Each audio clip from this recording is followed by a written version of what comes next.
Assalamualaikum warahmatullahi wabarakatuh.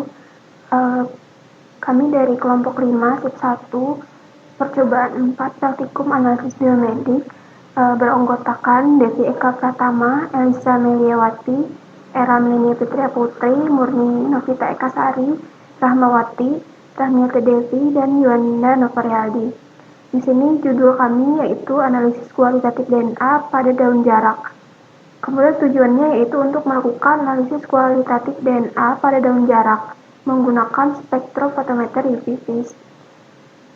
Berikut alat yang digunakan yaitu tabung Evandrop 2 mili, sentrifugator, water bath, lemari pendingin, vacuum speedback concentrator 7 DNA 120, nanodrop spektrofotometer, elektroforesis, dan VCR T1 thermocycler. Untuk bahan yang digunakan pada jurnal penelitian kali ini ada 3 bahan utama. Yang pertama yaitu materi genetik. Materi genetik yang digunakan pada penelitian ini yaitu daun yang masih muda dari jarak yang berasal dari Thailand. Ada 5 spesies yang digunakan, yaitu yang pertama Jatropha curcas, Jatropha podacrica, Jatropha multifida, Baliospermum solanifolium, Jatropha gossypifolia, dan Jatropha integerrima. Lalu ada satu primer SSR yang digunakan yaitu primer scaffold 13.1, dan buffer yang digunakan untuk ekstraksi ada beberapa, yaitu yang pertama CTAB 2%, lalu ada 100 ml tris HCl dengan pH 8, lalu 1,4 m NaCl, lalu 20 ml EDTA dengan pH 8 dan PVP 2%, lalu ada Na disulfit 0,3% dan vitamin C dari laboratorium grade dengan konsentrasi 2% dan vitamin C 500 mg dengan konsentrasi 2% juga. Untuk fungsi bahan, materi genetik ini digunakan sebagai sampel DNA. Lalu ada PVP. Nah, PVP ini untuk mengurangi oksidasi senyawa fenolik, dan vitamin C sebagai antioksidan untuk mencegah oksidasi oleh senyawa fenolik dan terjadinya absorpsi dari senyawa tersebut oleh molekul DNA. Lalu ada CTAB. CTAB ini sebagai senyawa deterjen untuk memelisiskan sel. Metode, ada 4 kombinasi perlakuan. 2 perlakuan vitamin C, yaitu vitamin C laboratory grade dan tablet vitamin C 500 mg. 2 perlakuan pencucian buffer ekstraksi, 3 kali dan 5 kali. Metode isolasi DNA. 1,5 gram daun jarak dibuang bagian tulang daunnya, digerus dengan nitrogen cair pada mortar. Setelah itu, hasil gerusan dimasukkan ke tabung Evandrop sampai 0,5 ml. Dicuci dengan buffer ekstraksi 1 ml per sampel, dibolak-balik sampai homogen. Disentrifugasi dengan kecepatan 12.000 rpm selama 4 menit, dan dibuang bagian supernatannya. Ulangi pencucian sesuai perlakuan, bisa 3 atau 5 kali. Tambahkan buffer ekstraksi 700 ml, lalu diinkubasi pada suhu 65 derajat Celcius 60 menit dalam water bath, dan dihomogenkan selama 10 menit. Ditambahkan 700 ml larutan kromofom banding isoamil alkohol dengan perbandingan 24:1, dihomogenkan selama 5 menit. Setelah itu disentrifugasi dengan kecepatan 12.000 rpm selama 15 menit. 600 ml supernatan dipindahkan ke tabung Evandrop baru dan ditambahkan larutan kromofom banding isoamil alkohol dengan perbandingan 24:1. Ulangi sampai supernatannya jernih. Supernatan dipindahkan ke tabung Evandrop 1,5 mili, lalu ditambahkan natrium asetat 3M dengan pH 5,8 sebanyak 60 ml, dan ditambahkan dengan 60 ml isopropano dingin. Lalu setelah itu didiamkan semalaman dalam lemari pendingin bersuhu minus 20 derajat Celcius. Setelah didiamkan semalaman, disentrifugasi dengan kecepatan 12.000 rpm selama 20 menit dan dibuang bagian supernatannya. Pelet DNA dicuci dan ditambahkan 50 ml NaAcetat 3M dengan pH 5,8 dan 200 ml etanol 70% yang dingin. Didiamkan 15 menit dalam suhu ruang. Setelah itu, disentrifugasi 10 menit dengan kecepatan 12.000 rpm, cairan etanolnya dibuang, lalu ulangi pencucian pelet, DNA yang bersih divakum dengan speed vakum konsentrator. Nah, setelah itu DNA dilarutkan dalam 50 ml larutan TE, ditambahkan RNase 10 mg per mililiter sebanyak 2 ml.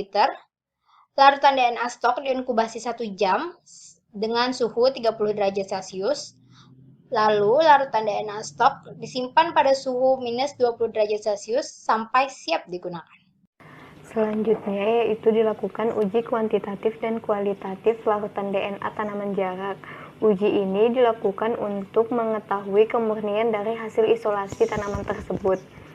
Hasil larutan DNA yang telah diisolasi dilakukan uji kuantitatif dengan menggunakan alat nanodrop spektrofotometer.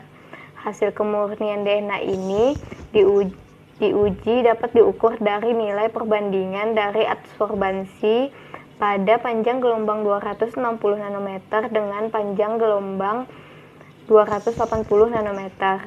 Menurut literatur, DNA yang kemurniannya baik memiliki nilai perbandingan antara absorbansi 260 nanometer dan 280 nanometer yaitu 1,8 sampai 2. Selanjutnya yaitu dilakukan uji kualitatif DNA stok jarak yang dilakukan dengan teknik elektroforesis. Pada langkah ini digunakan gel agarose 1% dalam tangki yang berisi buffer. Digunakan tegangan 100 volt dan dilakukan selama 30 menit. Kemudian hasil dari elektroforesis diamati di bawah sinar UV yang digunakan di dalam alat UV transilluminator. Amplifikasi DNA. Reaksi VCR dilakukan dalam mesin VCR dengan kondisi VCR yang dimodifikasi pada suhu annealing, yaitu pada denaturasi awal dilakukan pada suhu 95 derajat Celcius selama 5 menit. Kemudian dilakukan sebanyak 35 siklus proses denaturasi pada suhu 94 derajat Celcius selama 30 detik. Pada tahap penempelan primer, dilakukan pada suhu 56 derajat Celcius selama 1 menit, dan pada tahap perpanjangan basah dilakukan pada suhu 72 derajat Celcius selama 1 menit. Reaksi VCR diakhiri dengan siklus final extension pada suhu 72 derajat Celcius selama 5 menit. Hasil VCR kemudian dielektroforesis pada gel agarose 1% dengan tegangan 100 volt selama 30 menit. Untuk hasil yang didapatkan yaitu konsentrasi DNA yang diukur dengan alat nanodrop spektrofotometer pada pencucian 3 kali dan pencucian 5 kali dihasilkan perbandingan antara panjang gelombang 260 nanometer dan 280 nanometer yaitu berkisar antara 1,8 sampai 2,0. Jatropha gossypifolia dengan pencucian 3 kali dan perlakuan asam askorbat laboratory grade terlihat nilai perbandingan panjang gelombang 260 nanometer dan panjang gelombang 280 nanometer sebesar 1,78 yang artinya masih di bawah standar kemurnian. Tetapi hasil uji kualitatif dengan agarose 1% menunjukkan pita DNA sampel tersebut masih terlihat dan tidak menunjukkan adanya degradasi. Pada saat diamplifikasi pun pita hasil amplifikasinya juga tervisualisasi dengan jelas di bawah sinar UV. Hal ini menunjukkan bahwa metode isolasi yang digunakan sudah sesuai untuk kegiatan isolasi DNA pada tanaman jarak dan diduga sudah tidak terdapat kontaminasi polisakarida karena polisakarida itu sifatnya menghambat kerja enzim T polimerase selama proses amplifikasi berlangsung.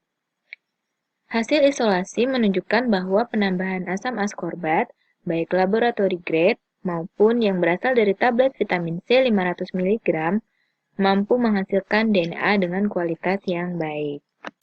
Perkenalkan, nama saya Yonel Prialdi. Di sini saya akan membacakan bagian kesimpulan. Kesimpulan yang pertama, yaitu metode isolasi DNA jarak melalui pencucian berulang menggunakan buffer ekstraksi. dan penambahan ascorbat mampu menghasilkan DNA dengan jarak, kualitas, dan kuantitas yang baik. Yang kedua, hasil isolasi menunjukkan ketinggian vapor setelah 3 kali tidak cukup untuk menghasilkan DNA stok dengan kualitas yang baik. Ketiga, hasil PCR menunjukkan bahwa semua sampel yang diisolasi pada setiap perlakuan dapat diaplikasi, dan hasil aplikasinya dapat tervisualisasi dengan jelas di bawah sinar UV. Yang keempat, tablet vitamin C 500 mg dapat digunakan sebagai pengganti asam ascorbat murni dalam proses isolasi DNA jarak bila senyawa tersebut tidak tersedia di laboratorium. Sekian dari presentasi kami. Maaf kalau ada salah kata.